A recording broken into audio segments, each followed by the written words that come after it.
අයිබෝවන් සුපුරුදු පරිදි ජනහඬ කාලීන සංවාදයේ සමග ඔබ මේ මොහොතේ සම්බන්ධ වන්නේ අද අප සාකච්ඡා කරන්න ඉතාම වැදගත් තේමාවක් ඒ වගේම සමාජයේ අවධානයගත් කාරණාවක් ඔස්සේ මේ සාකච්ඡාව සිදු කරන්න අපි අපේක්ෂා කරන්නේ අපේ තේමාව වන්නේ වන අලි ජාවාරම යලි සක්‍රීය වේද යන තේමාව එසේ මාතෘකාවක් ගෙන මෙවැනි සංවාදයක් පැවැත්වීමට මූලික වෙන්නේ මේ වෙන විටත් කාගේ අවධානය ගෙන තිබෙන මාධ්‍ය ඔස්සේ ප්‍රචාරය වුණු අධිකරණ තීන්දුවක් මත අධිකරණමය ක්‍රියාමාර්ග ගෙන ඇති අලියතුන් සන්තකයේ තබාගත් උදවිය වෙත යලි උදාහරණ ලෙස නියෝගයක් නිකුත් වීමත් සමග ඇති වී තිබෙන තත්ත්වයන් නිසා වාකිය යුතු මාධ්‍ය ආයතනයක් හැටියට අප තීරණය කළා මේ පවතින තත්ත්වයන් තුළ වන අලි ජාවාරමකට ඉඩකඩ සැලසෙයිද කියන තේමාව ඔස්සේ අදාළ පාර්ශ්ව නැත්නම් මේ සඳහා ප්‍රාමාණික දැනුමක් ඇති කණ්ඩායම් සමග සාකච්ඡාවක් කිරීම වැදගත් කෙලේ අනුව අප මේ වැදගත් තේමාව ඔස්සේ කරන සාකච්ඡාවට පාර්ශ්ව කිහිපයකට ඇරයුම් කළා. ඒ අනුව ශ්‍රී ලංකා පාරිසරික නීතිඥ සංගමයේ මෙන්ම පරිසර යුක්ති කේන්ද්‍රයේ සභාපති නීතිඥ රවින්ද්‍රනාත් දාබරේ මැතිතුමාට මා ගෞරවයෙන් යුතුව ආරාධනා කළා සාකච්ඡාවට අයිබෝවන් දාබරේ මැතිතුමනි.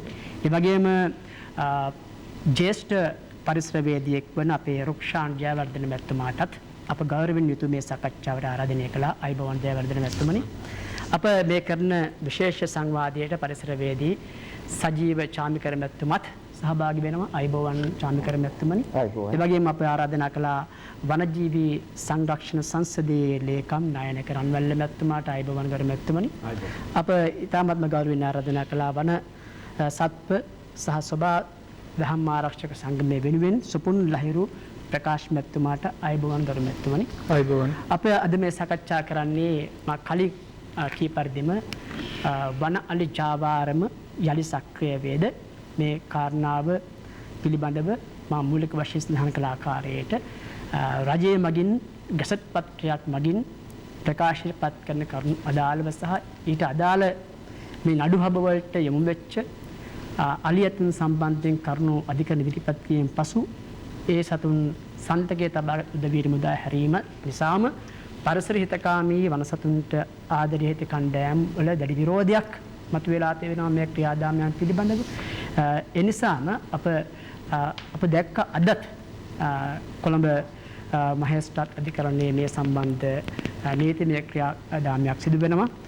ඒ සඳහා අත්‍රදායක වෙච්ච අපේ නීතිඥ රවින්ද්‍රනාත් දාබරේ මැතිතුමත් මේ සාකච්ඡාවට සහභාගී වන නිසා මා කැමැතියි ශ්‍රී ලංකා පාරිසරික නීති සංගමයේ මෙන්ම පරිසර යුක්ති කේන්ද්‍රීය සභාපතිතුමාට ආරාධනය කරන්න මේ සාකච්ඡාවේ මූල ආරම්භය ගන්න. ඇත්තටම මේ අපි දැන් ප්‍රස්තුත කාරණාවත් එක්ක ගරු මැතිතුමනි ඔබතුමාලා අධිකරණයේදී යම්කිසි ආකාරයක මා දැක්ක සමාජ මාධ්‍යවලත් මේක හින් තිබ්බා යම්කිසි ආකාරයක ජයග්‍රහණයක් අද අධිකරණයේ තුල ලබා ගත්තාය කියලා. මොකද්ද මේ ජයග්‍රහණය? මොකද්ද සිද්ධ වුණේ කරන? ඇත්ත වශයෙන්ම අප නොදැනුවත්ව 2015 සිට බී වාර්තා මගින් අධිකරණයේ තිබිච්ච විමර්ශනයකට අදාළ අලියතුන් ප්‍රමාණයෙන් අලියතුන් 14 දෙනෙක් නිදහස් කරලා තිබුණා. ඒ නිදහස් කිරීමේ ඉල්ලීම කරලා තිබුණේ අපරාධ පරීක්ෂණ දෙපාර්තමේන්තුවේ මැදිහත් වීමෙන්. ඒ ඉල්ලීම මත සැප්තැම්බර් මාසයේ 6 වෙනිදා ඒ විමර්ශනයන්ට අදාළ එහෙම නැත්නම් කොළඹ ප්‍රධාන මහේස්ත්‍රාත් අධිකරණයේ තියෙන නඩුවේ විමර්ශනයන්ට එහෙම නැත්නම් නඩුවට සම්බන්ධ ඒ අලියතුන් 14 දෙනෙක් නිදහස් කිරීමට තීන්දුවක් අරන් තිබුණා. එහිදී ඒ තීන්දුව ප්‍රකාරව බොහෝ දෙනෙක් ඒ කියන්නේ මෙම අලියතුන්ගේ සන්තකය එම අලියතුන් අත්අඩංගුවට ගන්න අවස්ථාවේ දරා සිටි පුද්ගලයන් නැවතත් පුළුවන් ඉක්මනින් ගිහිලා ක්‍රියාත්මක වෙලා තමන්ගේ සන්තකයට ඒ අලියතුන් අරගෙන තිබුණා. නමුත් එක ඇතින්නියක් පිළිබඳ ප්‍රශ්නයක් තිබුණා. ඒ ඇතින්නියට මාස 4ක පමණ පැටවෙකින්. එතකොට වනජීවි දෙපාර්තමේන්තුව මේ පැටවා සහ මව වෙන් කිරීමට බැරි ප්‍රශ්නය උඩ යම්කිසි පමාවක් ඇති වෙලා තිබුණා මේ ඇතින්නව බහර දීමට. ඒ ඇතින්නව ඒ ඇතින්නට හිමිකම් කියන්නායයි කියන පාර්ශවය එහෙම නැත්නම් ඇතින්නගේ බාරකරු විදිහට ඉදිරිපත් වන පාර්ශවය විසින් ඉල්ලීම් කළත් ලබා ගැනීමට බැරි වෙලා තිබුණා. ඒ හේතුව මත අද දින ඔවුන් විසින් මෝසමක් ඉදිරිපත් කරලා ඒ නඩුව කැඳවලා තිබුණා. එහිදී අත වශයෙන්ම අපි අධිකරණයට ඉදිරිපත් වුණා. අධිකරණයට ඉදිරිපත් වෙච්ච පදනම උනේ අපිට ආණ්ඩුක්‍රම ව්‍යවස්ථාවේ සෑම පුද්ගලයාටම මේ පරිසරය ආරක්ෂා කිරීමේ යුතුකම පවර්ලා තියෙනවා. ඒ වගේම දැන් අපි පෙන්වලා දුන්නේ ඒ වගේම මේ සෑම පුද්ගලයෙකුටම යුතුකමක් තියෙනවා. ඊට අමතරව මේ නීතිඥවරුන්ට විශේෂ වගකීමක් තියෙනවා. යම්කිසි යුක්ති අපගමනයක් සිදු වෙනවා නම් යුක්තිය පසඳලීමේදී ඒව පෙන්වලා දෙන්න අධිකරණයට උන්ගේ වගකීමක් සහ උන්ගේ අයිතිවාසිකම් තියෙනවා. ඉතින් ඒ අයිතිවාසිකම් මත අපි කරුණු ඉදිරිපත් කළා. එහිදී ඒ ඉල්ලුම් කරන පාර්ශවයේ තර්කයේ උනේ ඇතින්නගේ පැටවා අයිති ඇතින්නට. එම නිසා ඇතින්න යම්කිසි පුද්ගලයෙකුට බාර දෙනවා නම් ඒ ඇතින්නගේ පැටවත් ඒ තැනත්තාගේ බාරයට පත්විය යුතුයි කියලා. නමුත් පැහැදිලිවම වනසත්ව සහ උෂ්ණලතා ආරක්ෂක ආඥා පනතේ තියෙනවා බලපත්‍රයක් නැති කිසිම කෙනෙක් පැටියෙක් වෙන්න පුළුවන්, වැඩුණු ඇතින්නක් හෝ අලියෙක් වෙන්න පුළුවන්. ඔවුන් සැලකෙන්නේ පොදු දේපල හැටියට. පොදු දේපල පනත යටතේ විධිවිධාන ඔවුන්ට අදාළ වෙනවා. ඒතකොට පොදු දේපලක් කිසිම පෞද්ගලික පාර්ශවයට බාර දෙන්න බෑ. ඊළඟට යම්කිසි අවස්ථාවක වළංගු බලපත්‍රයක් නොමැති වැඩිහිටියෙක් කියන්නේ ඇතෙකු හෝ ඇතින්නක් පවා ඇත්ත වශයෙන්ම යම්කිසි පාර්ශවයකට බාර දීම වැරද්දක් කියන එකයි අපගේ මතය උනේ. ඉතින් අපි ඒ කරුණු ඉදිරිපත් කළා. ඒ කරුණු වලදී ප්‍රධාන වශයෙන් අපි කියා සිටියේ මේ මොකද මේ වන විට අපගේ තර්කය වුණේ වළංගු වෙන්නේ අලියතුන් ලියාපදිංචි කිරීම සම්බන්ධව 1991 රෙගුලාසි.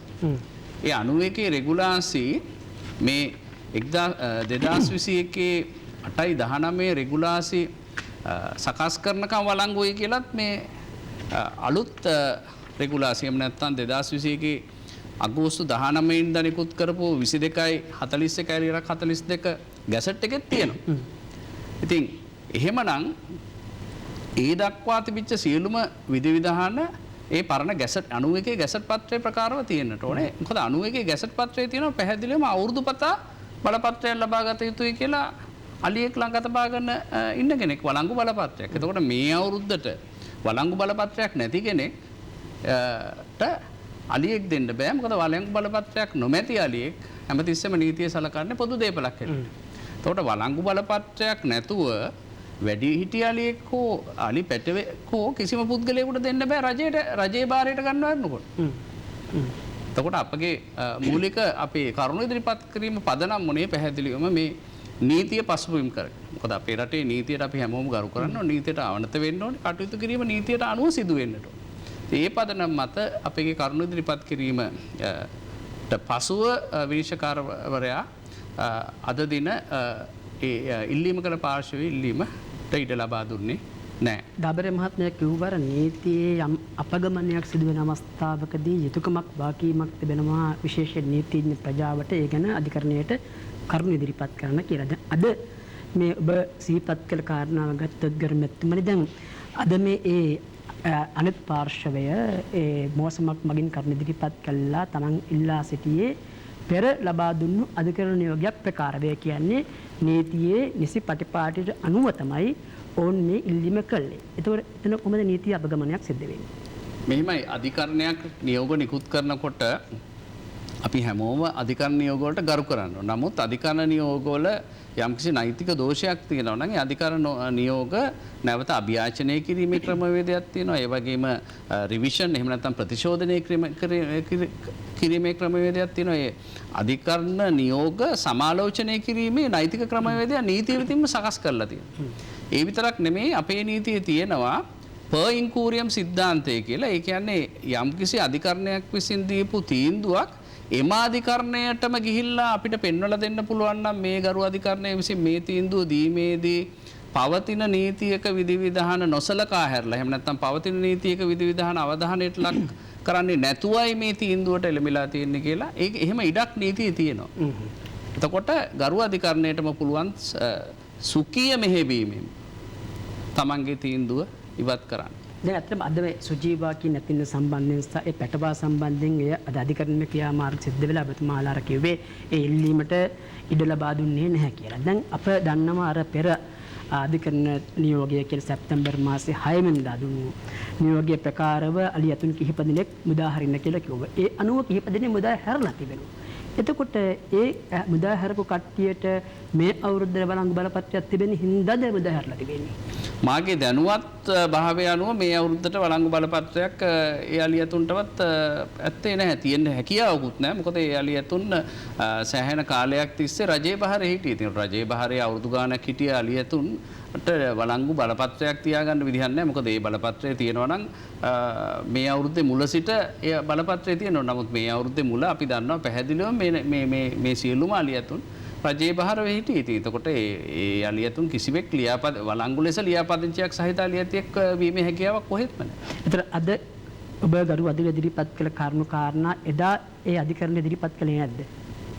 මෙහෙමයි මම ඔබට කලිනුත් කිව්වේ ඒක යම් පාර්ශවයන් ඉල්ලීම් කරනකොට තම තමන්ගේ වාසියට තියෙන කරුණු තමයි සමහරලාට ඉදිරිපත් කරන. සමහරලාට සමහර කරුණු හරියට ඉදිරිපත් වීමක් වෙන්නේ නැහැ. ඉතින් එහෙම තත්වයන් තියෙනවා. සමහරලාට සියලුම පාර්ශවයන් අධිකරණයේ නොහිටින්න පුළුවන්. ඉතින් ඒ අනුව ඒ වෙලාවල් වලට තියෙන තත්වයන් අනුව තමයි අධිකරණ තීන්දුව නිකුත් කරන්නේ. ඒකයි මම කිව්වේ අධිකරණයක් දෙන තීන්දුව අපි පිළිපදින්නට ඕනේ. නමුත් අපි අධිකරණයක් දෙන තීන්දුව සමාලෝචනය කිරීමේ නෛතික ක්‍රමවේදයක් තියෙනවා. එතකොට ඒ ක්‍රමවේද අනුව අපිට කටයුතු කළොත් එහෙම අපිට මම කලිනුත් කිව්වේ ඒක ඕනනම් අභියාචනය කරන්න පුළුවන්, නැත්නම් ප්‍රතිශෝධනය කරන්න පුළුවන්, නැත්නම් අර per incurium සිද්ධාන්තය කියන එක බොහෝ දෙනෙක් යොදාගන්නේ නැහැ. නමුත් ඒක පාවිච්චි කළොත් අපිට ඒ අධිකරණයෙන්ම මේ නියෝගය වළංගු කරගැනීමේ ක්‍රමවේදයක් අපිට මම ස්තුතියි ශ්‍රී ලංකා පාරිසරික නීතිඥ සංගමයේ සභාපති වගේම පරිසර යුක්ති කේන්ද්‍රයේ සභාපති නීතිඥ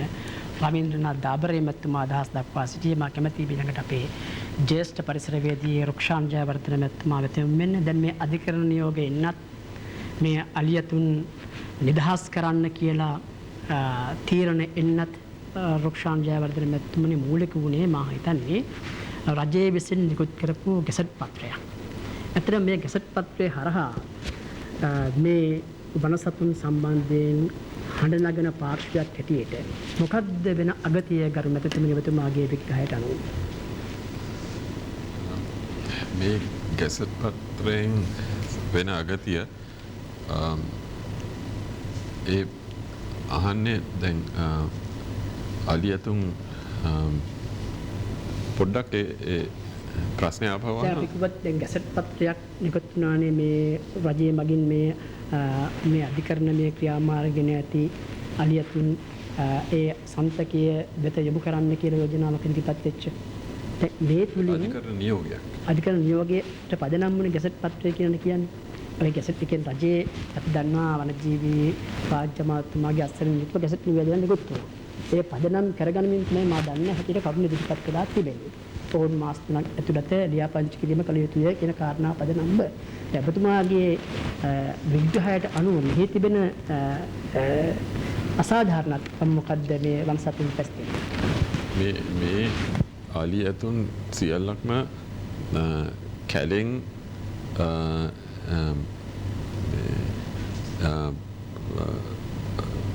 වනජීවී හා වෘක්ෂලතා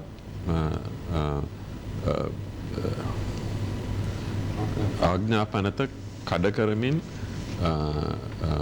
අනවසරයෙන් කැලෙන් අල්ලගෙන ආවේ සත්තු. මේ සත්තු අලි කියන්නේ රජයේ දේපල. මේ අලි කොහේ හිටියත් කොහේ කැලෑවක හිටියත් රක්ෂිත වනාන්තරයක හිටියත් වනෝද්‍යානයක් තුල හිටියත් එහෙම රක්ෂිතයකින් පිට හිටියත් ඔවුන් රජයේ දේපල හැටියට තමයි සැලකෙන්නේ. මෙතක උන් ආරක්ෂිත සත්තු ආඥාපනතෙන් ආරක්ෂා වෙනවා.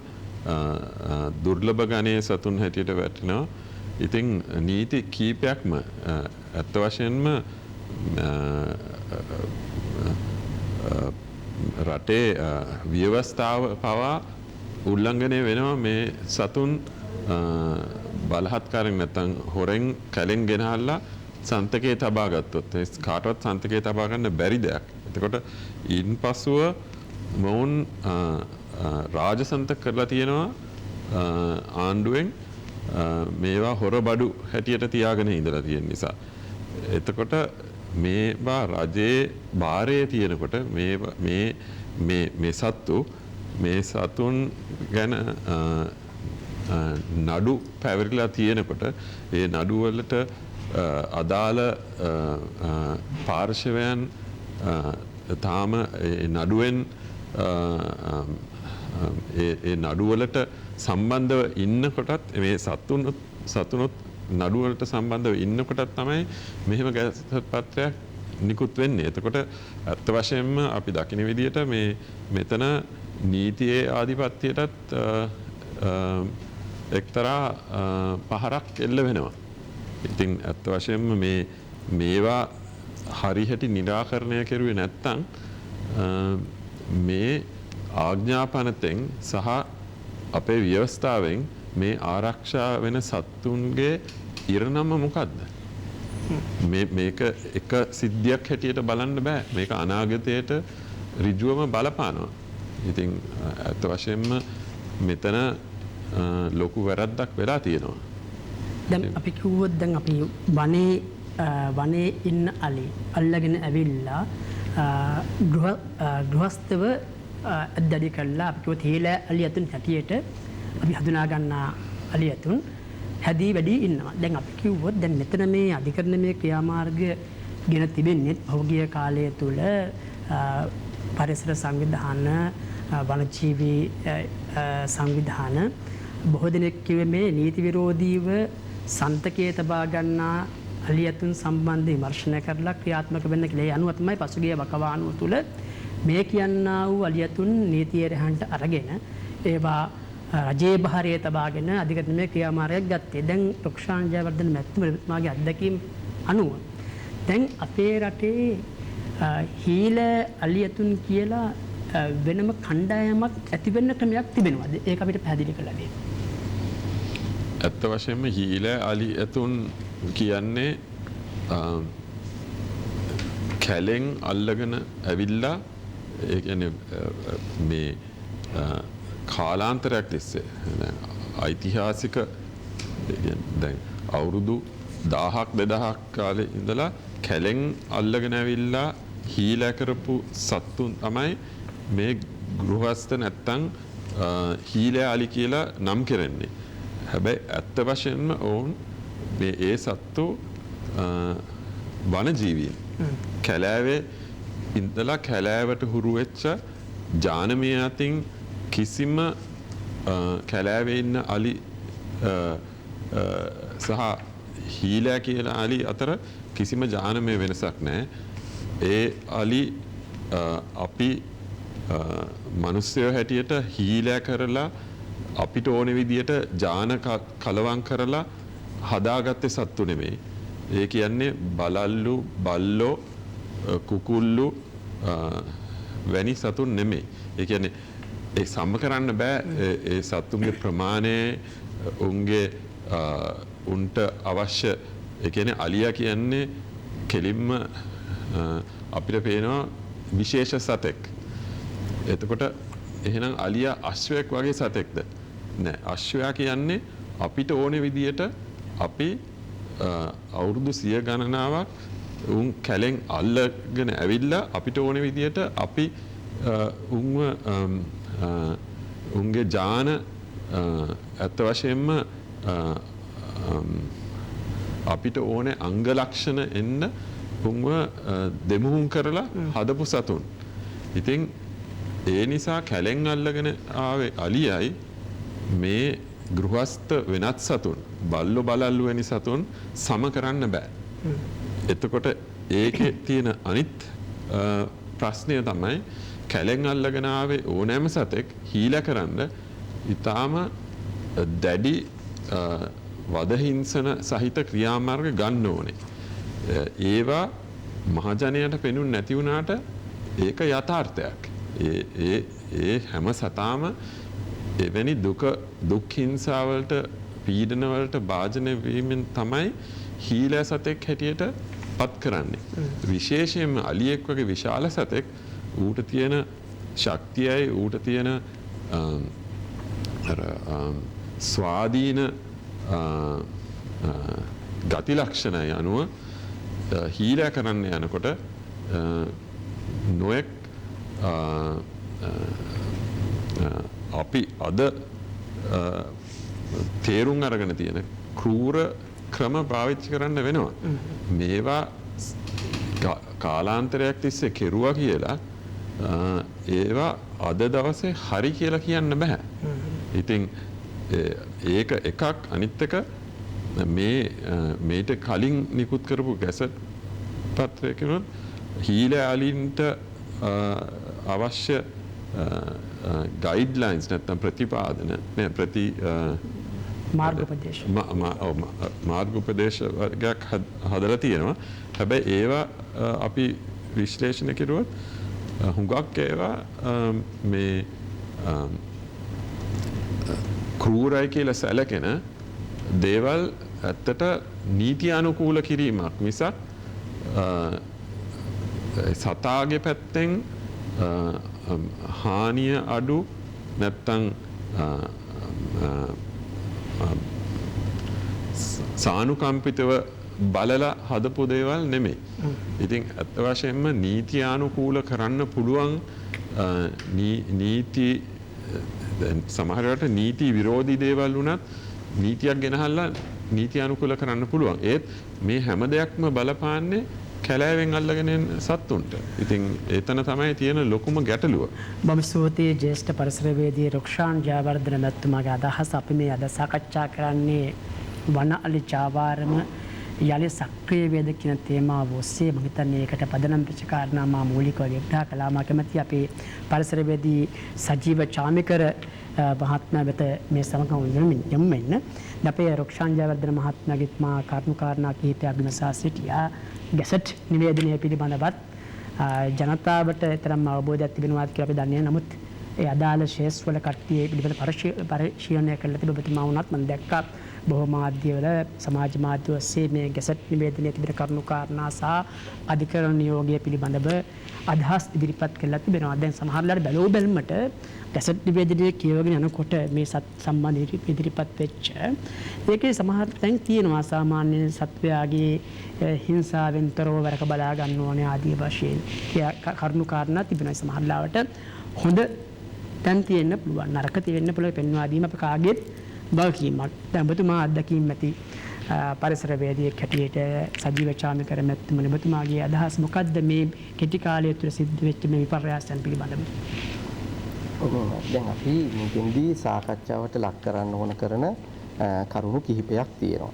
එකක් තමයි දැන් ඔබ සඳහන් කළා වගේ මේ ඊයේ මාසේ ප්‍රකාශයටපත් වෙච්ච අගෝස්තු මාසේ ප්‍රකාශයටපත් වෙච්ච හීලේ අලියතුන් ලියාපදිංචි කිරීමේ ක්‍රමවේදය සකස් කිරීමේ නිර්ණායක මාලාව. එහෙම නැත්නම් නියෝග මාලාව පිළිබඳව අපි එක පැත්තකින් සාකච්ඡාවට ලක් කරන්න වෙනවා. අනිත් පැත්තෙන් මේ නියෝග මාලාව නීතියානුකූල නියෝග මාලාවක්ද? ඒ නියෝග මාලාව භාවිතා කරලා මීට ප්‍රථමයෙන් සිදුවෙච්ච ක්‍රියාවලීන් වලට තීන්දුව తీරන ලබා ගන්න පුළුවන්. මේ කරුණු දෙකම අපි සාකච්ඡාවට ලක් කරන්න ඕනේ. දැන් අපි මම හිතන්නේ ඔබ මුලින්ම ඇහුවා මේ රුක්ෂන් ජයවර්ධන මහත්මයාගෙනුත් මේ හීලේ අලියන් කියලා වචනයක් තහ සංකල්පයක්. දැන් පළවෙනියෙන්ම මම හිතන්නේ ඒකත් මේකත් එක්ක සම්බන්ධ වෙන හින්දා ඒකත් පොඩි අදහසක් ඉදිරිපත් කරමින් මම මේ ගැසට් නිවේදනයේට සම්බන්ධයෙන් සාකච්ඡාවට යොමු වෙන්නම්. පළවෙනිම දේ තමයි මේ හීලේ අලියතුන් කියලා ඉවර වෙලා සංකල්පයක් මේ සමාජගත කරන්න ලොකු උත්සාහයක් ගන්නවා. ඉතින් මේක සම්පූර්ණ වැරදි ක්‍රියාවලියක්. මොකද හේතුව තමයි අලියතුන් කියන සත්ත්ව විශේෂ එහෙම නැත්නම් අපේ මේ ස්වභාවික පරිසරයේ ඉන්න සත්ත්ව විශේෂ හීලය කර කිරීමේ ක්‍රමවේදයක් නැහැ. ඒක යම්කිසි ආකාරයක රඳවා තබා ගැනීමක් විතරයි කරන්න පුළුවන් වෙන්නේ. ඒ කියන්නේ මේ රඳවා තබා ගැනීමේ ක්‍රියාවලියට ප්‍රධාන ආකාරයෙන් ක්‍රම දෙකක් පාවිච්චි කරනවා.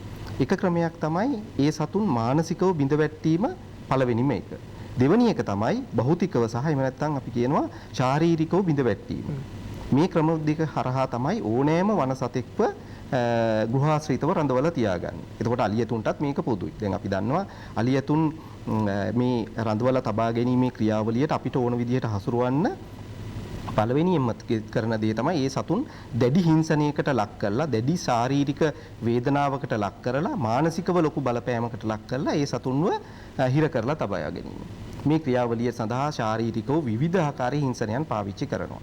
ඊට පස්සේ දෙවෙනි එක තමයි මේ සතුන් අපි කියනවා භෞතිකව එහෙම නැත්නම් ඒ සතුන් මේ අපි විවිධ ක්‍රම මගින් ඒ කියන්නේ මාංචු දමලා එහෙම නැත්නම් දංවැල් මගින් මේ වගේ විවිධ ක්‍රම පාවිච්චි කරලා ඊට අමතරව හෙන්ඩුව වගේ උපකරණ පාවිච්චි කරලා ඒ වගේම මේ විශේෂයෙන්ම පිහි පාවිච්චි කරනවා ඊට අමතරව නිල තියෙන ස්ථානයේ සතුන්ගේ ප්‍රධාන වශයෙන් මේවා තුවාල කිරීම වලට ලක් කරනවා මේ වගේ විවිධ ක්‍රම පාවිච්චි කරලා තමයි භෞතිකව එහෙම නැත්නම් ශාරීරිකව පීඩනයට ලක් කරලා තමයි මේ රඳවලා ඉන්න ක්‍රියාවලිය සිද්ධ කරන්නේ. දැන් අපි කොයිම තැනකවත් දැකලා නැහැ මේ අලියෙක් ඇතෙක් රඳවලා ඉන්න ස්ථානවල මේ සතුන් ඊටාම නිදැල්ලි. අපි බල්ලෙක්, පූසෙක්, මේ එළුවෙක්, බැටළුවෙක්, එහෙම නැත්නම් හරකෙක් ඇති කරනවා වගේ කොයිම තැනකවත් අපි දැකලා නැහැ මේ නිදැල්ලි. මේ අලියතුන් මේ කියන්නේ ගැට ගහලා නැතුව, දන්වැල් වලින් ගැට ගහලා නැතුව, එහෙම නැත්නම් හින්දුවකින් මේ සතුන් පාලනය නොකර කිසිම තැනක රඳවලා තියාගෙන ඉන්නවා. එතකොට එහෙම රඳවීමේ ක්‍රියාවලියක් ක්‍රියාත්මක කරන්න බෑ. අපි පෙරහැරක කවදාකවත් දැකලා තියෙනවද මේ නිදහසේ අලියෙක් ඇතෙක් ගමන් කරනවා? එතකොට අපි ධාතු කරඬුව වඩම්මනකොට හරි ඒක ගෞරවනීය විදිහට ඒක වටම්මනකොට හරි එහෙම නැත්නම් අපි නැත්. ඒකද අපි කවදාකවත් දැකලා නැහැ මේ සතෙක් ඒ කියන්නේ නිකන් සමහර කෙනෙක් හිතනවා මේ සුව කැමැත්තෙන් කරන දෙයක් වගේ කියලා ඉවලා. නමුත් එහෙම නෙමෙයි මේ සතුන් ලොකු පීඩනයකට ලක් කරලා තමයි මේ ක්‍රියාවලිය යොදවන්නේ. එතකොට අපි ඒකට කොයිම වෙලාවකත් මේ හීලෑ කියන වචනය අපිට කොයිම වෙලාවකත් භාවිතා කිරීමේ හැකියාවක් නැහැ. මේ රඳවලා තබා ගැනීම. එතකොට හීලෑ වචන අයින් කළා අපි කෝ ඇද්ගොව්වාගේ හරි හිමිකරුවාගේ හරි අනට කීකරු වෙන අලියතුන් ඉන්නවනද අපි දැන් අපේ කුඩා කාලේ අපිට මතකයි කොට අදින්න පවා අලියතුන් යොදාගත්තා. එතකොට ඒ ඇද්ගොව්වට ඒ ඔහුගේ ප්‍රකාශයට අනට මේ ඇතාහුව අලියා කීකරු වෙනවා. ඉතින් එතෙන්ට නමා ගන්න මොන වගේ ක්‍රමවේදයන්ද උන් අනුගමනය කරන්න ඇත්තේ? ඔව් මම හිතන්නේ ඒක තමයි අපි වැඩිපුරම සාකච්ඡාවට ලක් කරන්න ඕන දේ. මම හිතන්නේ අනිත් අයත් මේකට තව එකතු කිරීම කරයි. අපි දන්නවා ලංකාවේ මේ සඳහා පාවිච්චි කරන ඊටාම මේ කෲර ක්‍රම ගණනාවක් තියෙනවා. එකක් තමයි පළවෙනිම මේ සතුන් තමන්ට නතු කර ගැනීම සඳහා ඒ සතුන්ව දීර්ඝ කාලයක් එක තැන හිර කරලා ගැට ගහලා තියෙනවා. ඊට පස්සේ මේ ගැට ගහලා තියෙන සම්පූර්ණ කාලයේ පරාසය පුරාම දිනපතා මේ සතුන්ට මුගුරු වලින් පහර දෙනවා. මම හිතන්නේ ඒක සමහර වෙලාවට මීට අවුරුදු 8කට 10කට වගේ උඩදී අපි මේ විවිධාකාරී පරිසරවේදී විදිහට අපි මැදිහත් වෙලා ඡායාරූප වලින් සහ වීඩියෝ පට වලින් ජනතාවට ප්‍රසිද්ධ කරා පින්නවල අලියනාථාගාරයෙන් ලබා දීපු විශේෂයෙන්ම දයාල බණ්ඩාර මහත්මයාට ලබා දීපු ඒ අලියතුන් මේ අලිපැටවුන් දෙදෙනා පින්නවල අලියනාථාගාරයෙන් ලබා දුන්නේ ඒ සතාව රඳවලා තියාගෙන නුවර ප්‍රදේශයේ නිවසක රඳවලා තියාගෙන දිනපතාම කොහොමද පහර දෙන්නේ කියලා ඉවරලා. ඒ කියන්නේ අකණ්ඩව පහර දීලා තමයි මේ සතාව හීල කරගන්න ක්‍රියාවලිය පළවෙනි ආරම්භය කරන්නේ. ඒ කියන්නේ ඔබතුමා කියන්නේ මේ දැන් අපේ ශ්‍රී දළදා මාලිගාවේ දීවන් නිලමේ තැන්පත් අපේ නිලංග දයාල බණ්ඩාර මැතිතුමත් හීල අලියතුන් ඉන්න මහත්මයෙක්. ඔව් ඒක එතුමම තමයි මේ පසුගියදා රජයේ ඉදිරිපත් කරපු කැබිනට් සංදේශයේ හැටියට එතුමාම තමයි කියලා තිබෙන්නේ මේ පෙරහැර සංස්කෘතිය පවත්වාගෙන යන්න හීල අලියතු හරි අඩුයි හිඟයි කියලා එතුමාම තමයි පෙන්වා දීලා තිබෙන්නේ මේ වාර්තාවේ හැටියට. ඒ කියන්නේ ඔවුන් සතුව තමයි මේ හීල අලියතු ඉන්නේ. හැබැයි ඔවුන් පෙන්වලා දෙනවා පෙරහැර සංස්කෘතිය කටයුතු කරගෙන යන්න හීල අලියතුන් නැහැ කියලා. අඩුවක් පෙන්වා දීලා තිබෙන්නේ ඒ පාර්ශ්වයෙන්මයි මම කියන්නේ. අපිට මේ යම් ආකාරයක පෙනී යන යම් කිසි සිදුවීමක් සිදුවෙන ආකාරය. ඒක මම මෙතන සිහිපත් කළේ මේ කාරණා. ඔව් මම හිතන්නේ මේ දැන් ඔබ ඔය සඳහන් කරපත් එක්ක දෙකට තව මේ ප්‍රශ්නේ තව පැත්තකට ගෙනියනවා. දැන් උදාහරණයක් ඇටියට අපි බලමු මේ හීල ඇලියතුන් ඇත්තටම මේ වචනෙන් පාවිච්චි කරන දැන් මේගොල්ලෝ වචනෙන් පාවිච්චි කරන සත්තු ඇත්තටම හිඟද? එහෙම නැත්නම් මේ ගෘහාශ්‍රිතව රඳවලා තියාගෙන ඉන්න සතුන් හිඟද? දැන් අපි හිඟද එහෙම නැත්නම් ඒවා වෙනත් භාවිතාවන් සඳහා ලබා ගැනීම හින්දා පෙරහැර ඇතුළුව සංස්කෘතික කටයුතු සඳහා භාවිතා කරන්න ගැටලු මතුවලා තියෙනවා. මම හිතන්නේ මේක අපි හරිය පැහැදිලිවම තේරුම් ගන්න ඕනේ. මොකද හේතුව තමයි සමාජගත කරනවා අපි දන්නවා විවිධ මාධ්‍ය හරහා විවිධ ආකාරයෙන් සමාජගත කරනවා. මේ ලංකාවේ පෙරහැර ඇතුළුව මේ සංස්කෘතික කටයුතු සිදු කිරීම සඳහා අලියතුන්ගේ ලොකු හිඟයක් තියෙනවා. දැන් අපි මේක තවදුරටත් විග්‍රහ කරලා බැලුවොත් එහෙම අපි දන්නවා දැනට මේ ආකාරයෙන් විවිධ පුද්ගලයන් සතුව රඳවලා තියාගන්න අලින්ගෙන් වැඩි පිරිසක් මේ වනට විට ඉන්නවා විවිධ ස්ථානවල සංචාරක කටයුතු වල යොදවන්න. අපි දන්නවා පින්නවල ප්‍රදේශයේ පින්නවල අරියනාතාගාරය ආශ්‍රිතව තියෙන ප්‍රධාන පෙළේ සංචාරක මධ්‍යස්ථානවල හෝටල්වල මේ අලියතුන් සංචාරකයින් පිටමත ගෙනියන සත්තු බවට පරිවර්තනය කරලා තියෙනවා. ඊට පස්සේ හබරණ ප්‍රදේශයට ගියෝ. ඊට පස්සේ අපි විශේෂයෙන්ම මේ සීගිරිය ප්‍රදේශයට ගියෝ. කණ්ඩලම ප්‍රදේශයට ගියෝ. මේ හැම ප්‍රදේශයෙම මේ සංචාරක කටයුතු වල ප්‍රධාන වශයෙන්ම යොදවනවා මේ සතුන්.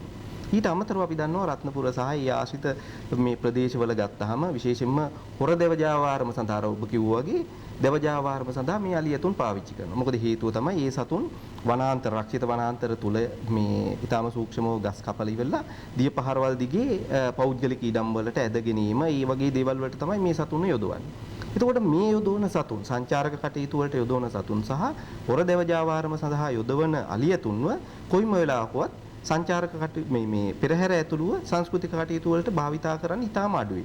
විශේෂයෙන්ම හොර දෙවජාවාරම සඳහා යොදවන අලින්ගෙන් 100%ක්ම වගේ මේ පෙරහැර ඇතුළුව සංස්කෘතික කටයුතු වලට යොදවන්නම බෑ. මොකද හේතුව උන්ට හුරුවක් නැහැ. දැන් අපි ඒක හොඳටම දන්න අවස්ථාවක් තමයි හොඳම උදාහරණය මේක මම ස්ථාන ගණනාවකදී කියලා තියෙනවා. ඒ තමයි රත්නපුර සමන් දේවාලය. අලි දෙදෙනෙක් ඉන්නවා. ඒ අලි දෙදෙනා කවදාකවත් පෙරහැරේ එක්ක යන්න බෑ. ඒ සතුන් දෙන්නව නිරන්තරයෙන්ම යොදවන්නේ මේ ශ්‍රීපාද අඩවිය සහ ඒ ආශ්‍රිතව පිහිටලා තියෙන වනාන්තරවල දෙවජාවාරම් කටයුතු සඳහා තමයි යොදවන්නේ. ඒ සඳහා ඔබතුමාට පදනම් වෙන සාක්ෂි කියලා කියන්නේ මෙහෙමයි. දැන් සාක්ෂියක් දැන් අපි හිතමු දැන් හොරෙන් කරන දේවල් වලට අපි සාක්ෂි ගොඩනගීමේ ක්‍රමවේදය කොහොමද තියෙන්නේ? ඒ සැකය මත කරන්නේ අපිට සැකේ. ඒ කියන්නේ පළවෙනිම එක තමයි අපිට තියෙන්නේ ඇසින් දුටු සහ ඊට අමතරව අපි විවිධාකාරයෙන් තොරතුරු ලැබෙන මාධ්‍ය හරහා තහවුරු කරගත්ත කරුණු. එතකොට ඒක සාක්ෂියක් බවට පරිවර්තනය කරන්න නම් අපි මේ කියන දේවල් පරීක්ෂා කරලා බලන්න ඕනේ අදාළ නෛතික ප්‍රතිපාදන තියෙන ආයතන. වනජීවි සංරක්ෂණ දෙපාර්තමේන්තුවට ඒක සඳහා නෛතික ප්‍රතිපාදන තියෙනවා. ඊට අමතරව පොලිස් දෙපාර්තමේන්තුවට බලතල තියෙනවා. ඊට අමතරව මේවා අපි වැරදි නම් කියන්නේ කමිටුවක් පත් කරලා ඉවර වෙලා ඒ පිළිබඳව හොයලා බලන්න පුළුවන්. එතකොට ඒ ක්‍රමවේදයක් නැතුව අපිට සාක්ෂි ගොනු කරන්න හැකියාවක් නැහැ. අපි තාම පැහැදිලිව කියනවා අපිට තියෙන තොරතුරු මත මේ දේවල් මේ විදිහට සිද්ධ වෙනවා. චාමිකර මහත්මයා මූලික අදහස් දැක්වීමක් කෙටි ප්‍රශ්නයක් අහන සංචාරක කර්මාන්තයේ වෙනුවෙන් ඔබතුමා කී ආකාරයට අලියතින් යොදා ගැනීම රටේ පවතින නීතියට එකඟද? දැනට පවතින නීතියට අනුව කිසිදු හැකියාවක් නැහැ. අපි දන්නවා වනසත්ව හා වෘක්ෂලතා ආරක්ෂක ආඥා පනත. මේ තියෙන වනසත්ව හා වෘක්ෂලතා ආරක්ෂණ ආඥා පනත. එතකොට මේ පනතේ අපි දන්නවා මූලික අර්ථ නිරූපණය. මේ තියෙන්නේ මූලික අර්ථ නිරූපණය. එතකොට මේ මූලික අර්ථ නිරූපණයේ යටතේ තමයි මේ පනතේ සියලුම වගන්ති අර්ථකථනයට ලක් කරන්නේ. එතකොට මූලික අර්ථ නිරූපණයේ තියෙනවා වනසතුන් සහ වනජීවී වාසස්ථාන වාණිජ්‍ය වශයෙන් භාවිතා කිරීම, අවභාවිතා කිරීම වැළැක්වීම සඳහා තමයි මේ පනත ගේන්නේ. එතකොට මේ පනත යටතේ තමයි සියලුම බාහිරව තියාගෙන ඉන්න අලියතුන්ව රඳවලා තියාගෙන ඉන්න අලියතුන්ව ලියාපදිංචි කරන යාන්ත්‍රණයේ තියෙන්නේ. එතකොට මේ පනතේ කොයිම වෙලාවකවත් දක්වලා නැහැ අලියෙක්ව වාණිජ්‍ය භාවිතයකට අරගන්න. එතකොට මේ සතුන්ව සංචාරක කටයුතු සඳහා ලබා ගැනීම කියන එක මේ පනත සම්පූර්ණයෙන්ම උල්ලංඝනය කිරීමක්. පනතේ තියෙන මූලික අර්ථ නිරූපණයම කියලා තියෙනවා නම් ඒ සතුන්ව වාණිජ්‍ය වශයෙන් භාවිතා කිරීමේ ක්‍රියාවලිය වළක්වන්න ඕන කියලා ඉවර වෙලා ඒ සඳහා තමයි මේ පනත ගේන්නේ කියලා ඉවරලා එහෙම තියෙද්දි පනතේ මූලික අර්ථ නිරූපණයත් උල්ලංඝනය කරමින් කොහොමද මේ ක්‍රියාවලින් සිද්ධ වෙන්නේ? බොහොම ස්තුතියි පරිසරවේදී සජීව චාමිකර මැතිතුමනි. දැන් අපි තවත් කරුණු කාරණා රසක් තිබෙනවා මේ විෂයට අදාළව සාකච්ඡා කරන්න. අප විරාමයක් ලබා ගන්නවා දැන් සම්බන්ධතාවය ප්‍රධාන පාලක මැදිරියට. මහජන බැංකුවෙන් රන් පවුමකට ලබා දෙන අත්තිකාරම් මුදල් දැන් තවත් වැඩි කළා. ඔබේ රන් බහඬ සඳහා රාජ්‍ය බැංකුවක ආරක්ෂාව සමග දිවයිනේ විශාලතම ශාඛා ජාලයෙන් සේවාව. ස්වර්ණ ප්‍රදීප උකත් සේවාව ඔබට හුරු පුරුදු මහජන බැංකුවෙන්. කොරෝනාවනි සමහර මිනිස්සු අපිට ලේසියෙන්ම වසංගතේ පතුරන්න උදව් කරනවා. මාස්ක් එක හරියට පළඳින්න නැතුව කටට විතරක් දාන අය. මාස්ක් බෙල්ලේ දාන අය. මාස්ක් ගලවලා කතා කර ඉන්න අය. අපට එයාලගෙන් වසංගතේ පතුරන්න පුළුවන්. එතකොට අපි දිනුම්. ඔබේ වෛරසය පතුරන්න උදව් කරනවාද? වෛරසය නවතන්න උදව් කරනවාද? මාස්ක් එක හරියට පළඳිමු. එන්නතින් පසුවත් සෞඛ්‍ය පුරුදු පිළිපදිමු. ජීවිත රකින්න යුතුයකම කරන්න. ෆන් බ්ලාස්ටර් ගන්න ප්ලස් කරලා අන්ලිමිටඩ් Facebook WhatsApp සමගින් අන්ලිමිටඩ් YouTube සහ අමතර data අදම ඇක්ටිවේට් කරගන්න.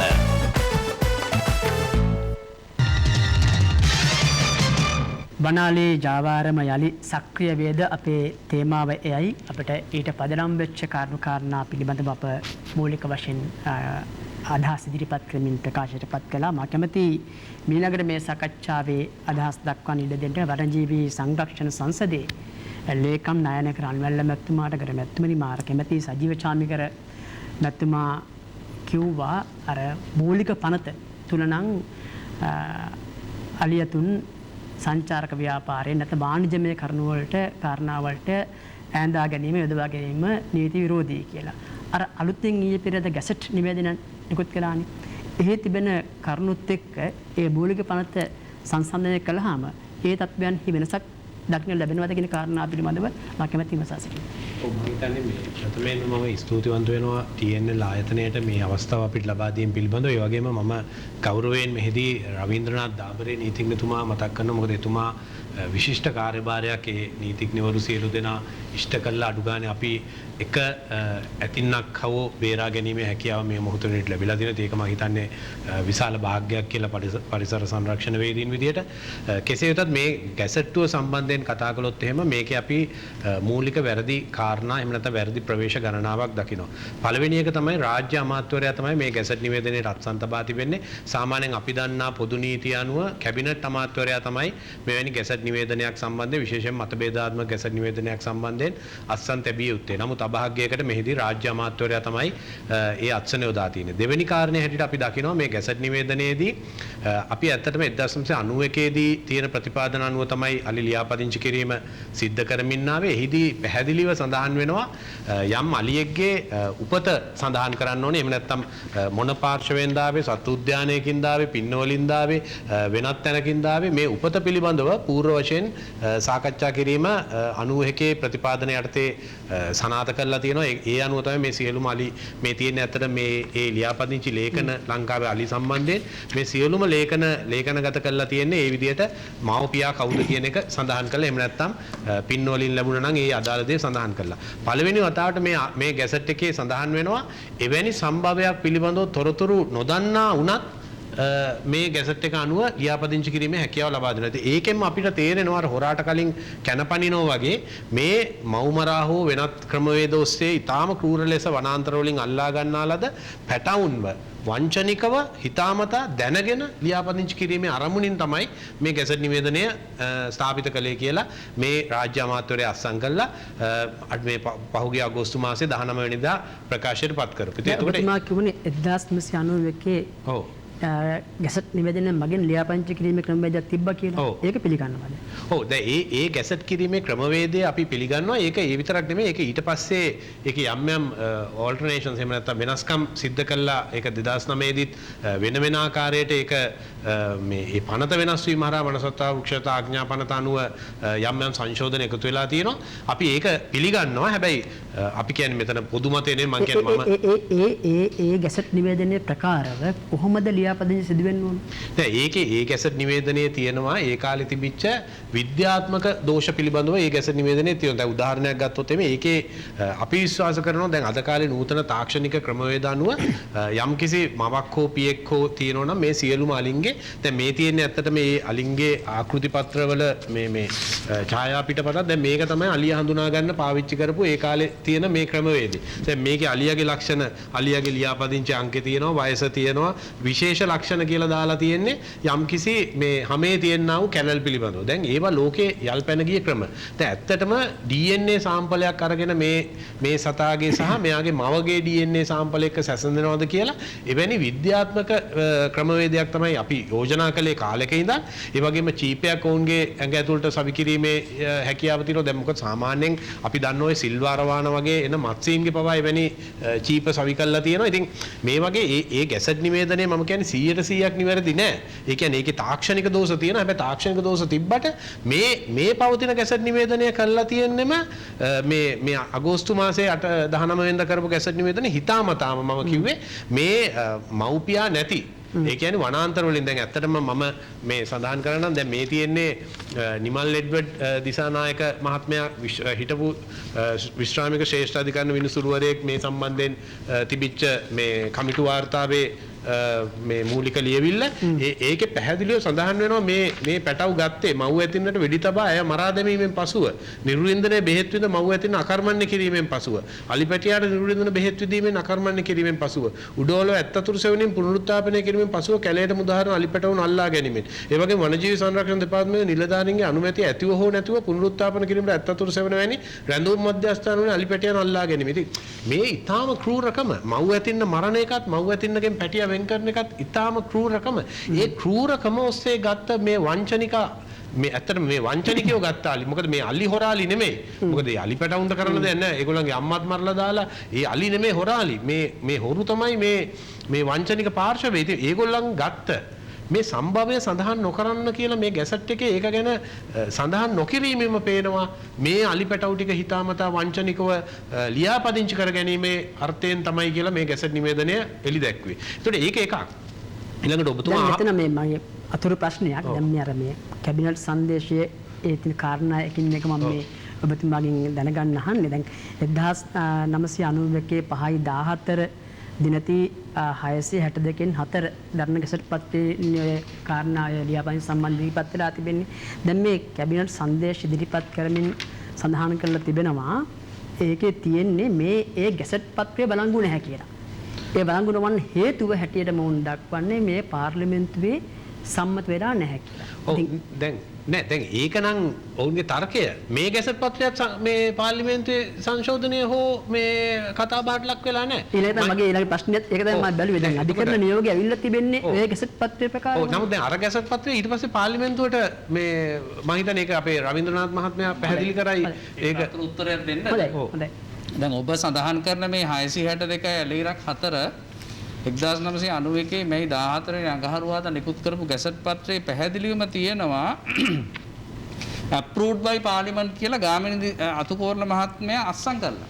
ඒකට කාටවත් මේක මේ පාර්ලිමේන්තුවේ සම්මත නොවෙච්ච ගැසට් පත්‍රයක් කියලා කියන්න බෑ. එහෙමනම් මේ ගාමිණී අතුකෝරණ මහත්මයා මේ අත්සන් කරලා තියෙන මේ අත්සන බොරු වෙන්න ඕන. මේ මහත්මයා පැහැදිලිව මේක කියලා තියෙනවා approved by parliament කියන වචනේ යොදලාමයි අත්සන් කරලා තියෙන්නේ. ඉතින් ඒක නිසා කවුරු හරි කියනවා නම් මේ ඊළඟට තමයි දැන් මේ 2021 අගෝස්තු මාසේ ප්‍රකාශයට පත් කරපු ගැසට් නිවේදනයේ තියෙනවා මේ ගැසට් නිවේදනය වළංගුයි කියන කතාව. ඊට ප්‍රථමයෙන් සිද්ධ වෙච්ච දේවල් සියල්ලම මේ ඒ ගැසට් නිවේදනයට අනුව තියෙන දේවල් සියල්ලම වළංගුයි කියන එක මේ ගැසට් නිවේදනයේ සඳහන් කරනවා. මේ ගැසට් නිවේදනයේ අලුත් ගැසට් නිවේදනයේ 19 වෙනි වගන්තියේ තියෙනවා. ඔව් තියෙනවා. දැන් මොකද ඒකෙන් තමයි මේක අහෝසි කරනවා කියන්නේ මේක නීති අනුකූලයි කියලා වුන් එතෙක් පිළිගැනීමක් සිද්ධ කරලා තියෙනවා. ඉතින් ඒකන්ද මම හිතන්නේ මේ ගැසට් එක සම්පූර්ණයෙන්ම වළංගු ගැසට් පත්‍රයක් තමයි අවලංගු කරන්න හදන්නේ මේ ඔවුන්ට ඕන කරන දේ කරගන්න. ඊට පස්සේ ඔබේ අහපු අවසාන ප්‍රශ්නයට ගත්තොත් එහෙම වාණිජමය අරමුණු සඳහා මෙතෙක් කලී ලංකාවේ භාවිතා කිරීමේ ඉඩහසර තිබුණේ නැහැ. හැබැයි මේකේ සඳහන් වෙනවා මේ අලියාගේ කොහොමද සෑදලේ වගේ මේ ලී මේක බඳින්නේ කොහොමද කීයක් සංචාරකයෝ රැගෙන යා හැකිද ඒ වගේම බර ප්‍රමාණ මොනවද ඇදිය හැක්කේ. ඒ කියන්නේ දැන් අද කාලේ සජීව කිව්ව බර අදින්න පාවිච්චි කරන ඇත්තටම අලින්ගෙන් හොර මේ යම්කිසි මේ වංචනික වැඩකට විතරයි. මොකද බර ඇදීම සඳහා දැන් විශාල මෙවලම් නිර්මාණය කරලා තියෙනවා. ලෝකේ දැන් අලි බර අදිනවා කියන සංකල්පය සම්පූර්ණයෙන්ම යල්පැන ගිය එකක්. ඉතින් මේවා දාලා දැන් ඇත්තටම මේ ආගමික ආලය පෙන්නලා මේ සත්තුන්ව පෙරහැර සංස්කෘතිය ඒවට පෙන්නලා හැබැයි මේ තක්කඩි වංචනිකයෝ හිතාමතා දැනගෙන කරන්න යන්නේ මේ සත්තුන්ට කියලා මුදල් හම්බ කරගැනීමේ කූට ප්‍රයෝගයක්. ඉතින් ඒකේ අපි දකින නරකම දේ තමයි මේ ඉන්න අලින්ට දැන් අපි අපේ දැනුවත්භාවය අනුව 40කට ආසන්න ප්‍රමාණයක් ඉන්නවා මේ විදිහේ මේ අලි පැටව් බලපත්‍ර නොමැති. ඉදිරියේදී අපි විශ්වාස කරනවා දැනටත් ඔවුන් අපිට මින්නේරිය කවුඩුල්ල වැනි ස්ථාන වලින් දැනටත් වාර්තා වෙලා තියෙනවා. ඔවුන් අලුතෙන් අලි ඇල්ලීමේ මෙහෙයුම් වලත් යෙදිලා ඉන්නවා. ඉතින් ඒකන්ත මේ ගැසට් එක දැන් පාර්ලිමේන්තුවේදී ඡන්ද විමසීමෙන් ජයග්‍රහණය කළොත් මේක මේ රටේ මූලික නීති පද්ධතියට එකතු වුණොත් ස්ථිර වශයෙන්ම මේ විශාල අලි මංකොල්ලයකට මේ රජය සැරසෙන්නේ කියන එක අපිට පේන්න තියෙනවා. ඒකන්ද අපි විශ්වාස කරන්නේ දැන් අපි ඉල්ලා සිටිනවා මේක බලන පාර්ලිමේන්තුවේ හදවතක් තියෙන. දැන් අලි කියන්නේ ඇත්තටම අර මුල්ගල් විශේෂ අපි කීස්ටෝන් ස්පීසිස් කියලා කියනවා. අලි නැත්තම් ලෝකේ පරිසර පද්ධති වල පැවැත්ම පිළිබඳව ප්‍රශ්නයක් ඇති වෙනවා. මේ මුල්ගලක් තමයි මේ ගලවන්න හදන්නේ. ඒකන්ද අපි ඉල්ලා සිටිනවා පාර්ලිමේන්තුවෙනු මේක ඉදිරි ඡන්ද විමසීමකට එනවා නම් හදවතක් තියෙන කිසි කෙනෙකුට මේකට පක්ෂව ඡන්දෙ දෙන්න බෑ. මේකට පක්ෂව ඡන්දෙ දෙනවා කියන්නේ ඔවුන් විශ්වාස කරනවා මේ රටේ අලි සම්පතත් ඒ වගේ මේ රටේ පාරිසරික සම්පූර්ණ පද්ධතියත් විනාශ කරන එකට ඔවුන් පක්ෂව ඡන්දෙ දෙනවා. ඒකන්ද මේක බරපතල තත්ත්වයක්. බොහොම ස්තුතියි ලේකම් වනජීවී සංරක්ෂණ සංසදයේ නායක රන්වැල්ල මැතිතුමාගේ අදහස් අප මේ අලි ජාවාරම යලි සක්‍රිය වේද යන තේමාව ඔස්සේ මේ සාකච්ඡාව ගෙනියන්නේ. මා කැමති වනසත්ව හා සභා ආරක්ෂණ සංගමයේ සුපුන් ලහිර ප්‍රකාශ් මහත්මයාට අවස්ථාව ලබා දෙන්න අදහස් දක්වන්න ඔබතුමා මම හිතන්නේ මේ සම්බන්ධ විශේෂ ප්‍රාමාණික දැනුමක් වෙන තැනැත්තෙක්. ඔබතුමාගේ අදහස මොකද්ද මේ උද්ගත වෙලා තිබෙන තත්ත්වය ඔබතුමා කොහොමද විග්‍රහ කරන්නේ කරු මැතිතුමනි? ඇත්තටම ලංකාව කියන්නේ ආසියානු අලි විශේෂයට අයිති අලියතුන් ජීවත් වෙන රටවල් 13 අතරින් එක රටක්. එතකොට ලංකාවේ ඉන්න ආසියානු අලි උපවිශේෂයක් හැටියට පරිණාමය වෙලා ලංකාවට ආවේනික උපවිශේෂයක් හැටියට මේ වෙනකොට පරිණාමය වෙලා කියලා ජාන විද්‍යාත්මකව කරන ලද අධ්‍යයන වලින් පැහැදිලි වෙලා තියෙනවා. එම අලි ඇතුන් ලංකාවේ 2011 වසරේදී කරන ලද අධ්‍යයනයේදී පැහැදිලි වුණේ අලි 5000 6000 අතර ප්‍රමාණයක් තමයි ලංකාවේ මේ වෙනකොට ඉතුරු වෙලා ඉන්නේ කියන එක තමයි අපිට පැහැදිලි වෙලා තියෙන්නේ. ඉතින් එම සීමිත වනාලි ප්‍රමාණය වසරෙන් වසර මේ වන විටත් සීක්‍රයෙන් අඩුවෙන් පවතින තත්ත්වයක් තමයි තියෙන්නේ. විශේෂයෙන්ම ඔවුන්ගේ වාස භූමි ඛණ්ඩනය වීම සහ වාස භූමි ක්ෂය වීම කියන කාරණා ප්‍රධානව විවිධ ගැටලු නිසා මේ වෙනකොට ලංකාවේ අලි ගහණයට විශාල බලපෑමක් එල්ල වෙලා තියෙනවා. ඉතින් එවැනි පසුබිමක තමයි ඒ අලියතුන්ට තියෙන තර්ජන වලට තවත් එකතු වෙන තර්ජනයක් හැටියට තමයි මේ අලි ජාවාරම කියන කාරණාව මට මූලික වශයෙන් විග්‍රහ කරන්න පුළුවන්. එතකොට මේ ආකාරයෙන් ඉවක් බවක් නොමැතිව විශේෂයෙන්ම තෝරාගත් ප්‍රදේශවලින් අලියතුන් ඇල්ලීම නිසා අලියතුන් ප්‍රාදේශීය වශයෙන් වඳ වී යෑමේ තත්ත්වයක් පවා ඇති වෙන්න පුළුවන් කියලා විද්‍යාත්මකව කරුණු ඔප්පු වෙලා තියෙනවා. මොකද ඔවුන්ගේ පරිසර විද්‍යාත්මක කාරණා හැසිරීම් රටා ආදී අධ්‍යයනය කිරීමෙන් පැහැදිලි වෙන්නේ ප්‍රාදේශීය වශයෙන් අලියතුන් වඳ වී යෑමට පවා මේ තත්ත්වය ඇති වෙන්න පුළුවන් කියන කාරණාව. ඒ වගේම තමයි ජ්‍යෙෂ්ඨ පරිසරවේදී නායක රන්වැල්ල ප්‍රකාශ කළ ආකාරයටම මේ අලියතුන් කියන්නේ යම්කිසි පරිසර පද්ධතියක ඉන්න මූලස්ථාන ජීවි විශේෂයක් හැටියට අපි හඳුන්වනවා. එහෙම නැත්නම් කීස්ටෝන් ස්පීෂීස් එකක් කියලා අපි හඳුන්වනවා. එතකොට මේ මූලස්ථාන ජීවි විශේෂය මත තමයි මේ සමස්ත පරිසර පද්ධතියේම ආරක්ෂාව රැඳිලා තියෙන්නේ. එතකොට ලංකාවේ විශේෂයෙන්ම ආවේනික සහ දේශීය ජෛව විවිධත්වයෙන් පිරි රටක් හැටියට අපිට හඳුනා ගන්න පුළුවන්. එතකොට මේ සමස්ත ජීවි ප්‍රජාවගේ සහ මේ පරිසර පද්ධතිය ආරක්ෂාව සඳහා මේ අලියතුන් බරපතල කාර්යභාරයක් ඉෂ්ට කරනවා. එතකොට යම්කිසි ප්‍රදේශයකින් අලියතුන් වඳ වී යෑම කියන්නේ මේ සමස්ත පරිසර පද්ධතියෙම දෙවැටීමක් සිද්ධ වෙනවා කියන කාරණා. ඒ අලියතුන් වඳ වී යාමට බලපාන සාධක මොනවද විශේෂයෙන් ගත්තොත්? විශේෂයෙන්ම අලියතුන් කියන්නේ යම්කිසි ප්‍රදේශයකට අපි හඳුන්වනවා වාස භූමියක් කියලා. වාස භූමි ප්‍රදේශයකට සීමා වෙලා තමයි ඔවුන්ගේ මුළු ජීවිත කාලයම ගත කරන්නේ. එතකොට සාමාන්‍ය ලංකාවේ කරලා තියෙන අධ්‍යයන වලින් පැහැදිලි වෙන්නේ වර්ග කිලෝමීටර් 50ත් 250ත් අතර ප්‍රදේශයක තමයි මේ අලියතුන්ගේ වාස භූමියක් ව්‍යාප්ත වෙලා තියෙන්නේ. එතකොට එම යම්කිසි ප්‍රදේශයක ඉන්න අලියතුන් එම ප්‍රදේශයෙන් ඉවත් වෙලා ගියොත් එහෙම නැත්නම් වඳ වෙලා ගියොත් වෙන ප්‍රදේශවලින් අලියතුන් මේ ප්‍රදේශයට පැමිණීමක් සිද්ධ වෙන්නේ නැහැ. ප්‍රාදේශීය වශයෙන් වඳ වෙලා යනවා. ඒක වෙන්නේ මේ ආකාරයෙන්. විශේෂයෙන්ම අපි දැන් මේ යම්කිසි ප්‍රදේශයේ උදාහරණයකට අපි උඩවලව ජාතික වනෝද්‍යානය කියන එක ගත්තොත් ඒ ප්‍රදේශයෙන් අපි ඉවත් බවක් නොමැතිව අලි පැටවුන් ඇල්ලීම නිසා විශේෂයෙන්ම මේ අලියතුන්ගේ ගහණයේ තියෙන ව්‍යුහය වෙනස් වෙනවා. අපි කියනවා population structure එක කියලා. එතකොට ගහණයක් අකණ්ඩව පවතින නම් මේ එක එක වයස් පරිමාණයේ අලියතුන් සිටින්න ඕනේ. එතකොට එහෙම නොවුනොත් අපි මේ ඒ ගහණයක ජීවත් ඇති වෙන පැටවුන් ප්‍රමාණය අපි ඉවත් බවක් නැතුව අල්ලගෙන ගියොත් ඒ પરම්පරාව ඉදිරියට ගෙනියීමේ හැකියාවක් නැති වෙනවා. ඒ වගේම තමයි අලියතුන් කියන්නේ විශේෂයෙන්ම ඉතාම සංවේදී සත්ව විශේෂයක්. ඔවුන්ගේ අලිරංචුවක ව්‍යුහය අපි බැලුවොත් ගැහැණු සතුන් සහ කුඩා පැටවුන් තමයි අලිරංචුවක සමාජිකයන් වෙන්නේ. එතකොට මේ අලිරංචුවේ සමාජිකයන් අතර විශාල බැඳීමක් තියෙනවා. ඒ බැඳීම ඇත්තටම මිනිසුන් වන අපේ තරම්ම වගේ සංකීර්ණ බැඳීමක් සමාජීය රටාවක් ඒ අලියතුන්ගේ තියෙනවා. එතකොට ඒ වගේ තත්ත්වයක අලිපැටියෙක් අල්ලගෙන ගියාම පැහැර ගැනීම තුළ ඒ අලියතුන් රංචුවට ඇති වෙන බලපෑම මානසික බලපෑම ඊටාම දැඩිව දැනෙනවා. නැත්නම් අපි කිව්වොත් දැන් අලිපටව අල්ලාගෙන ඒ ඔබතුමා දැන් කිව්ව ආකාරයට දැන් අලි බොහොම පෞලක් ජීවත් වෙන්න බොහොම සංවේදී සතුන්. ඔවුන් තමන්ගේ පැටවුන්ට රැකවරණය ලබා දෙනවා.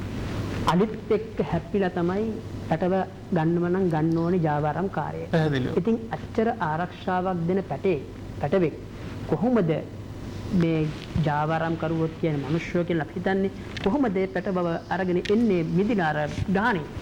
ඒක තමයි මම අර නායනක මහත්මයා කිව්වා වගේ අලි රංචුවකින් පැටියෙක් ගන්න එක ලේසි වැඩක් නෙවෙයි. ඉතින් ඒ ලේසි වැඩක් නොවන නිසා තමයි අපි හැම වෙලේම කියන්නේ මේ අලි අම්මව මරලා මිසක් අපිට අලි පැටියෙක් ගන්න බෑ.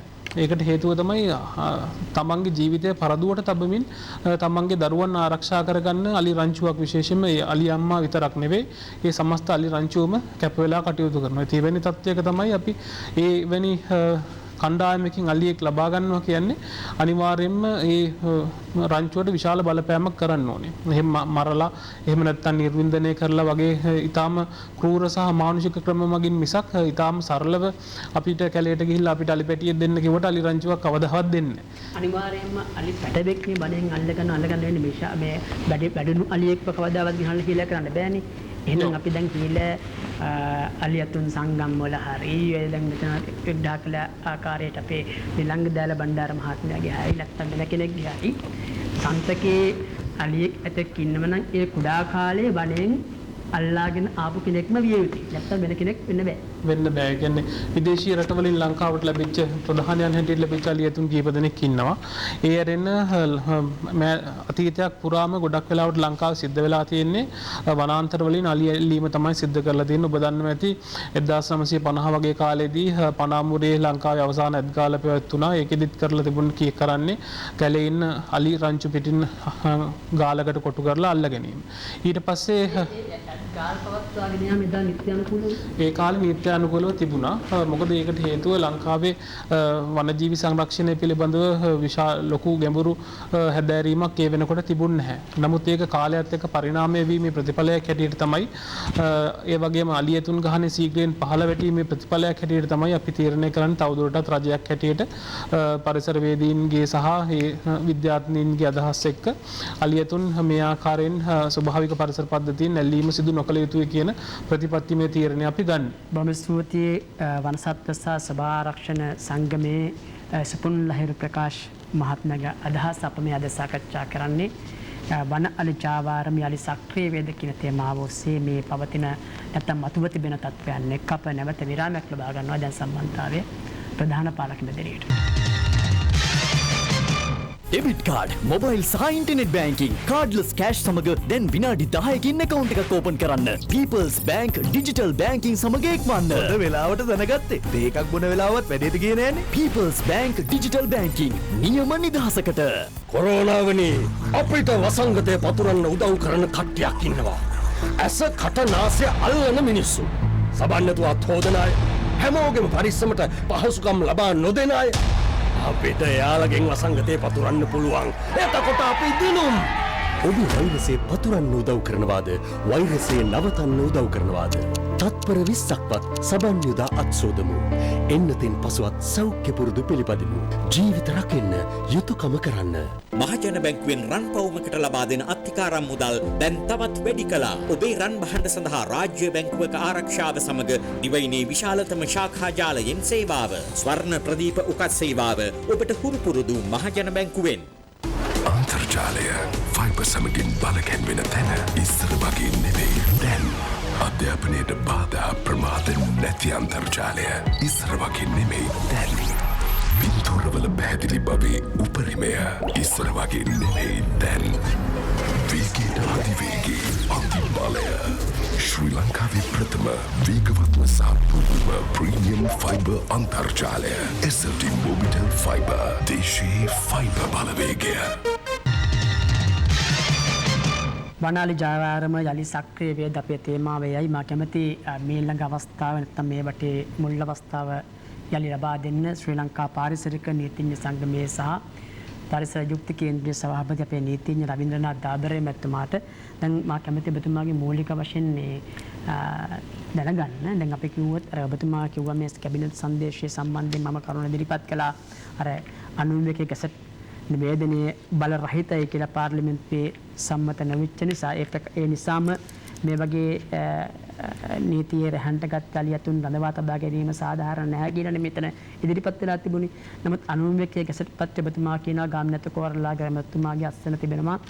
එතුමා කියලා තිබෙනවා මේක පාර්ලිමේන්තුවේ සම්මතුනාය කියලා. ඒ පිළිගත්තා කියනකොට එතකොට දැන් වනජීවී රාජ්‍ය අමාත්‍ය විමලවීර දිසානායක මැතිතුමා විසින් අත්සන් කරන ලද ගැසට් නිවේදනයේ ප්‍රකාර වනේ නඩුවටත් මේ යම්කිසි කරුණුකාර ඉදිරිපත් කළා. මේක මේ අලින් නිදහස් කියන දක්වා ඇවිල්ලා තිබෙන්නේ. හැබැයි ඒ ගැසට් පත්‍රය තාම පාර්ලිමේන්තුවේ සම්මත වෙලා නැහැ. එතකොට එහෙම පාර්ලිමේන්තුවේ සම්මත නොමුණු ගැසට් පත්‍රයක් පාදක කරගෙන මේ වගේ ක්‍රියාමාර්ග වලට යා හැකිද කියන කාරණාවත් අපිට විග්‍රහ කළොත් වැදගත් කියලා මම විශ්වාස කරනවා දාදරි මහත්මයා. මෙහෙමයි. වැදගත් ප්‍රශ්නයක් මම හිතන්නේ ඔබ ඇහුවේ. දැන් ගැසට් පත්‍රයක් පාර්ලිමේන්තුවේ සම්මත කළ යුතුයි කියලා තියෙනවා වනසත්ව සහ උෂ්ණතා ආරක්ෂක ආඥා පනතේ යටතේ සාදන ලද නියෝග. නමුත් ඒ පාර්ලිමේන්තුවේ සම්මත කරන තාක්කල් කරන ලද ක්‍රියා ගැසට් පත්‍රය යටතේ කරන ලද ක්‍රියා නිකන් හරි සම්මත නොවුනොත් අවලංගු වෙන්නේ නැහැ. ඒක තමයි නීතියේ තියෙන ප්‍රතිපාදනය. එතකොට දැන් ඔබ අහ ප්‍රශ්නයට මේක පාර්ලිමේන්තුවෙන් සම්මත නොවුනාට තාම 2021 8/19 ගැසට් පත්‍රය යටතේ පාර්ලිමේන්තුවෙන් සම්මත නොවුනාය කියන පදනම මත පමණක් ඒක අවලංගු වෙනවයි කියන එක කියන්නේ නෑ මම. නමුත් මම කියන්නේ ඒක බලරහිතයි කියලා ඒක ප්‍රධාන පනතට පටහැනි. ඒකයි ප්‍රධාන ප්‍රශ්නේ මෙතන තියෙන්නේ. මේක පාර්ලිමේන්තුවෙන් සම්මත වෙනවද නැද්ද කියන එක නෙමෙයි. දැන් පනතක් සකස් කරන්නට ඕනේ. ඒ පනත ගැසට් පත්‍රයක් සකස් කරන්නේ පනත යටතේ තියෙන බලතල ප්‍රකාරවනේ. එතකොට පනතට අනුකූලවයි පනත යටතේ තියෙන විධි විධාන වලට යටත්වයි ගැසට් පත්‍රයක් නිකුත් කරන්න ඕනේ පනත යටතේ නිකුත් කරන ගැසට් පත්‍රය. නමුත් පැහැදිලිවම පනතට පටහැනි ගැසට් පත්‍රයක් නිකුත් කිරීම සම්පූර්ණයෙන්ම වැරදි. කොහොමද මේ පටහැනි වෙලා තිබෙන්නේ මේ ගැසට් පත්‍රය පනතට? දැන් උදාහරණයක් හැටියට දැන් මේ සජීව මහත්තයා පැහැදිලිව කිව්වා මේ පනතේ මේ මුල් අවස්ථාවේම එහෙම නැත්නම් පනතේ විස්තර කිරීමෙන් පැහැදිලිව කියලා තියෙනවා වාණිජ කටයුතු සඳහා යොදා ගන්න බෑ කියලා. නමුත් දැන් ওই ගැසට් පත්‍රයේ පැහැදිලිවම වෙනත් කරුණු කාරණා සංචාරක කටයුතු පිට උඩගෙන යෑමේ විධි විධාන සකස් කරලා තියෙනවා. ඉතින් එතකොට ඒවා වාණිජ කටයුතු නෙමෙයි. ඒ විදිහේ විශාල ප්‍රමාණයක් තියෙනවා.